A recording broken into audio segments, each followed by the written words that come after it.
बिस्मिल्लाहिर्रहमानिर्रहीम। अस्सलाम वालेकुम मेरे प्यारे नाज़रीन, उम्मीद है कि आप लोग अच्छे से होंगे।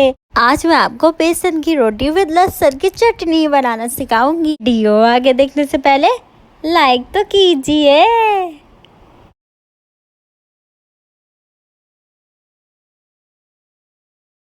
नाज़रीन, यहाँ पे मैं बेसन रोटी की डो बना रही हूँ। उसके लिए मुझे क्या करना है, उसके लिए मैं आपको बताती हूँ। इसके लिए मैंने 1 कप आटा लिया था और 2 कप मैं यहाँ पे बेसन ले लूँगी।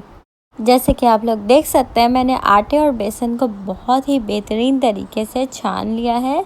और छानने के बाद फिर मैंने इसमें सॉल्ट ऐड कर दिया था, हस्बे ज़ायका सॉल्ट। और सॉल्ट ऐड करने के बाद फिर यहाँ पे मैं ऑयल भी ऐड कर दूँगी। ऑयल ऐड करने के बाद मैं अच्छे से मिक्स करूँगी। उसके बाद यहाँ पे मैंने पानी लिया था, अब मैं थोड़ा थोड़ा करके पानी ऐड कर दूँगी। और यहाँ पे मैं बहुत ही सॉफ्ट सी डो बना दूँगी, तैयार कर दूँगी डो बनाने के बाद आप डो को 10 से 15 मिनट के लिए रेस्ट दे सकते हैं। यहाँ पे भी मैंने 10 से 15 मिनट के लिए डो को रेस्ट दिया।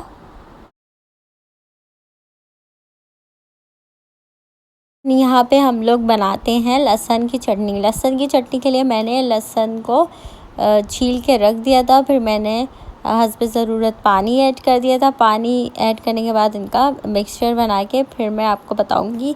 एक मैंने फ्राई पैन लिया, उस पैन में मैंने ऑयल ऐड करा और जो मैंने मिक्सचर बनाया हुआ था ना लहसुन का, वो मैंने सारा का सारा पैन में ऐड कर दिया। अब मैं इसको बहुत अच्छे से फ्राई करूँगी लहसुन को। और लहसुन जब फ्राई हो रहा होगा तो साथ में मैंने 1 टीस्पून, बहुत ही कम यहाँ पे मैंने लाल मिर्च का इस्तेमाल किया है क्योंकि बहुत ज़्यादा स्पाइसी मुझे नहीं चाहिए था। तो मैंने 1 टीस्पून रेड चिली पाउडर यानी कि लाल मिर्च ऐड कर दी थी और मैं इसको काफ़ी अच्छे से पकाऊंगी। फिर यहाँ पे मैंने कश्मीरी लाल मिर्च ऐड की थी। कश्मीरी लाल मिर्च का मतलब ये होता है कि उसमें बहुत स्पाइसी नहीं होता, वो मिर्चें नहीं होती इसमें सिर्फ कलर होता है। और इंग्लिश में इसको आप पेपरिका कह सकते हैं, ये पेपरिका होता है। तो इससे सिर्फ मुझे कलर चाहिए था और ज़्यादा स्पाइसी चटनी मैं नहीं बनाना चाहती थी। तो आप लोग भी बना सकते हैं, ये बहुत मज़ेदार सी चटनी होती है। तो इसको फिर मैं फ्राई करूँगी। बहुत ही अच्छे तरीके से हम लहसुन की चटनी को पकाएंगे। साथ साथ इसमें मैं हस्बे ज़ायका सॉल्ट भी ऐड कर दूँगी। लहसुन की चटनी की हम बहुत बेहतरीन तरीके से भुनाई करेंगे क्योंकि जब तक हमारा लहसुन पक नहीं जाता है हमें तब तक इसकी भुनाई करनी है, वरना अगर लहसुन हमारा कच्चा रह जाएगा तो फिर उसमें जायका वैसा नहीं आएगा जैसा हमें चाहिए। 2 मिनट्स में हमारी ये चटनी बस तैयार होने वाली है और ये बहुत ही टेस्टी चटनी है। अगर आप स्पाइसी खाते हैं तो स्पाइसी कर सकते हैं।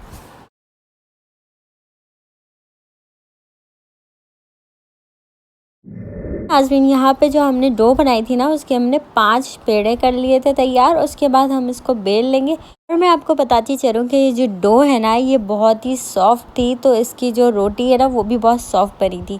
फिर हम इसको तवे पे डाल देंगे। तवे पे फिर हम इसे सेकेंगे और ऑयल डाल के इसको अच्छे से पका लेंगे। तो वो तो आप देखते रहेंगे। साथ साथ मैं आज भी आपको कुछ बताऊँगी। जब तक हम लोग ज़िंदा होते हैं ना, तो अल्लाह ताला ने हमें मोहलत दी हुई होती है। अल्लाह ताला कभी भी हमसे मायूस नहीं होता। दुआ जो होती है ना, वो इंसान को बहुत ही बेचैनी और उदासी से बाहर निकाल देती है। ऐसे बंद दरवाजे भी दुआओं की वजह से हमारे लिए खोल दिए जाते हैं।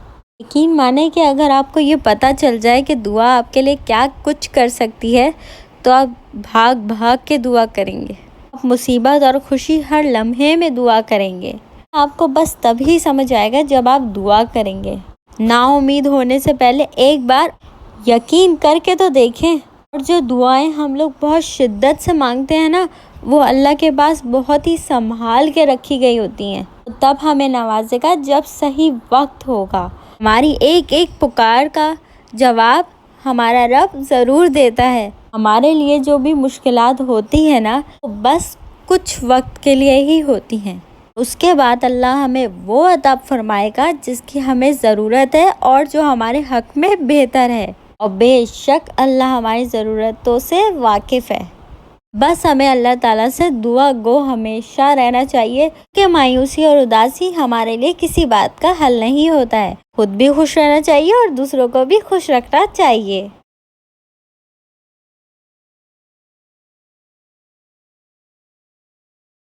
जी नाज़रीन, हमारी मज़ेदार सी लहसुन की चटनी विद बेसन की रोटी रेडी हो गई है। वीडियो पसंद आए तो कमेंट बॉक्स में ज़रूर बताइएगा। अल्लाह आपको खुश रखे, आबाद रखे और आपकी सारी जायज़ मुरादें पूरी हो। इसी के साथ दुआओं में याद रखिएगा। अपना बहुत ख्याल रखिएगा। खुदा हाफ़िज़।